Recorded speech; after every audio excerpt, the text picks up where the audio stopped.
Today we will discuss the relation. अब आपको relation के बारे में तो पता है, रिलेशन क्या होते हैं, संबंध होते हैं। और संबंध जैसे कि हमारी जनरल लाइफ में संबंध होते हैं, जैसे भाई बहन का संबंध हुआ, पापा मम्मी का हुआ, चाचा चाची का हुआ, तो इसी तरह से संबंध हमारे क्या होते हैं, नंबर्स के बीच में भी होते हैं। तो इनके अंदर क्या होगा कि आपके पास यहाँ पे हमारे पास डिनोट किससे किया जाएगा, आर से, और आर हमारा क्या होगा, रिलेशन होगा। और यहाँ पे हम आर इज इक्वल टू आपकी रिलेशन को शो करने के लिए आप अपना सेट्स का ये अपना लगाएंगे। और यहाँ पे ए बी कोई दो नंबर है, A B, A is greater than B, ये आपका रिलेशन है कि ए बी से ग्रेटर देन है, आपको रिलेशन दिया जाएगा।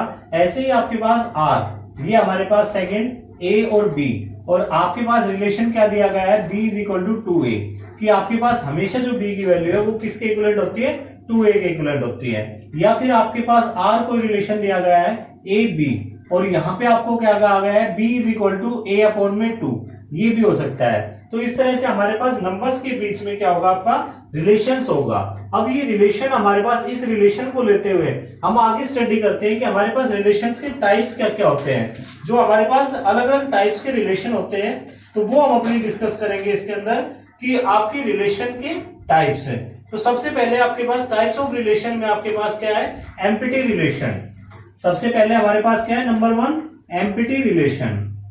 एम्प्टी रिलेशन, तो एम्प्टी रिलेशन के अंदर आपके पास रिलेशन तो होगा, आपके नंबर्स होंगे, जैसे हमारे पास यहाँ पे आर और ये हमारे पास ए बी, और ए बी यहाँ पे आपको कहा जाएगा A is sister of B, sister of B, कि ए बी की सिस्टर है, and A B belongs to GB triple S, कि government boys senior secondary school से बिलोंग करते हैं ए और बी, यानी ए और बी जो दो स्टूडेंट है हमारे, वो दोनों government boys senior secondary school के हैं। तो वहां पे तो हमारे पास गर्ल्स होंगे ही नहीं, तो वहां पे हमारे पास रिलेशन कहां मिलेगी ऐसी।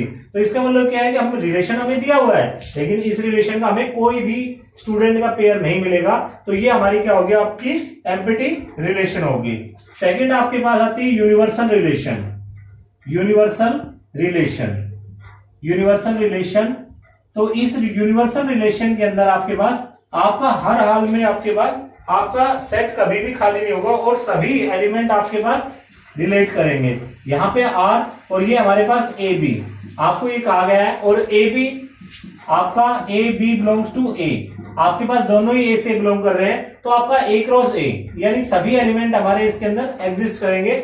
जो भी हमारे बनते हैं सेट्स में वो सारे पॉसिबल है आपके पास। आपके पास यूनिवर्सल के बाद आपके पास आता है इसमें आपका, अब इसमें आपके पास एक जो मेन टॉपिक आपका, वो मेन टॉपिक क्या है कि आपको इक्विवेलेंस रिलेशन दिखाना है। क्या दिखाना है, इक्विवेलेंस रिलेशन। तो इक्विवेलेंस रिलेशन के लिए हमें 3 स्टेप्स आपने प्रूव करने पड़ते हैं, जो कि आप 11th क्लास में भी कर चुके हो और 12th क्लास में भी आप करोगे उनको। आपके पास इसमें इक्विवेलेंस रिलेशन, इक्विवेलेंस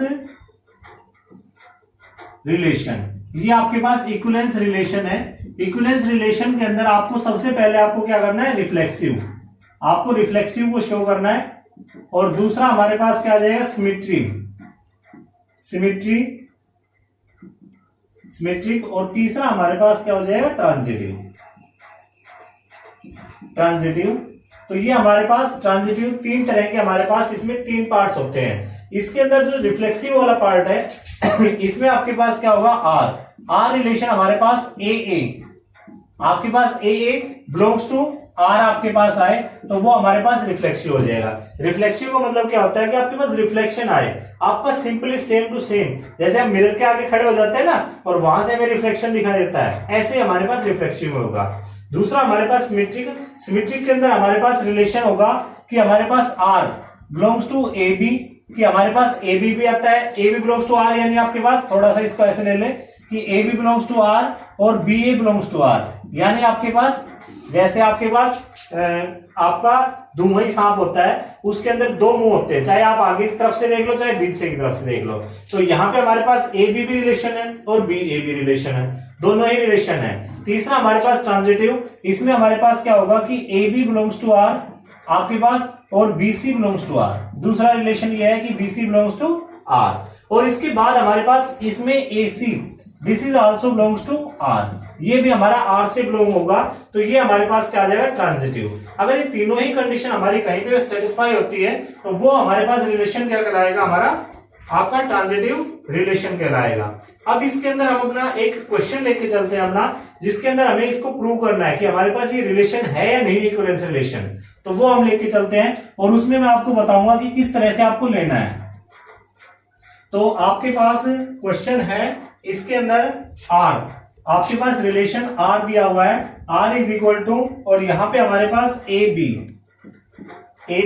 और ये हमारे पास this is a is less than equal to B square, ये कंडीशन दी हुई है। और आपके पास आपको शो करना है, तो इसके लिए हमारे पास रिलेशन तो हो गया। तो फर्स्ट केस हम लेते हैं फॉर r, कि हमारे पास r के लिए हमारे पास इसमें आपके पास फॉर r कि r रिलेशन हमारे पास गिवन है। इस रिलेशन के अंदर a बिलोंग्स टू r, कि हमारे पास a हमारा r से बिलोंग हो रहा है, और इसलिए आपके पास क्या होगा, a is less than equal to a square. अगर हम दूसरा भी जो हमारे पास है इसके अंदर a रिलेशन a एलिमेंट आए, a बिलोंग्स टू r, तो a बिलोंग्स टू r, और दूसरा हमारे पास a square is always less than equal to a, कि a स्क्वायर होगा वो हमेशा a से तो बड़ा ही होगा आपका, और बराबर भी हो सकता है। अगर 1 ले इसकी जगह हम अपना, तो 1, और यहाँ पे हमारे पास 1 का स्क्वायर, तो ये हमारे पास हो जाएंगे, तो ये हमारा ट्रू हो जाएगा यहां तक। लेकिन अगर मान लो बाई चांस इसके अंदर हमारे पास यहाँ पे a की value a is equal to 1/2 ले लें,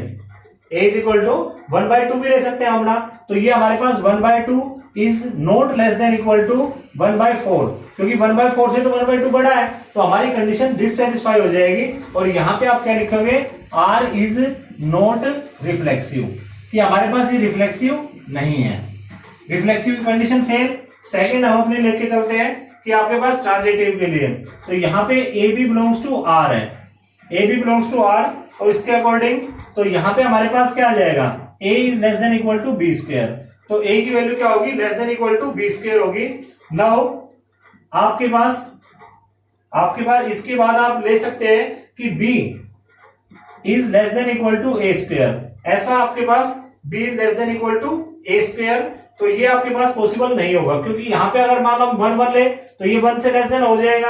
अगर ये हम अपना 1 ले तो ये आपके पास b is not less than equal to आपका a स्क्वायर, तो आपका बी ए ये पॉसिबल नहीं है, नॉट पॉसिबल। यहां पे आप लिखोगे नॉट पॉसिबल, नॉट पॉसिबल लिख दिया, तो इससे हमारे पास क्या आ जाएगा कि B A does not belongs to R, की दूसरी कंडीशन फेल हो गई। अब थर्ड वाली कंडीशन है जिसके अंदर हमारे पास ए बी सी, तो यहां पे हमारे पास थर्ड कंडीशन के अंदर A B belongs to R और B C belongs to R, तो ये दोनों तो हमारी पॉसिबल है, लेकिन कंपलसरी नहीं है कि A C belongs to R हो, A C does not belongs to R. ये किस तरह है, इसमें भी आप एक छोटा सा एग्जांपल ले लेंगे कि आपके पास ए की वैल्यू क्या है -3 और बी की वैल्यू 1/3 है आपकी, और सी की वैल्यू आप क्या ले लेते हैं, आपके पास इसकी +3 ले लेते हैं। तो इस केस में हमारे पास -3 और 3, क्योंकि दोनों के हमारे पास इक्विवेलेंट आ जाएगी, तो ये हमारे पास इसमें पॉसिबल नहीं होंगे आपके पास। तो ये इस तरह से हम इनको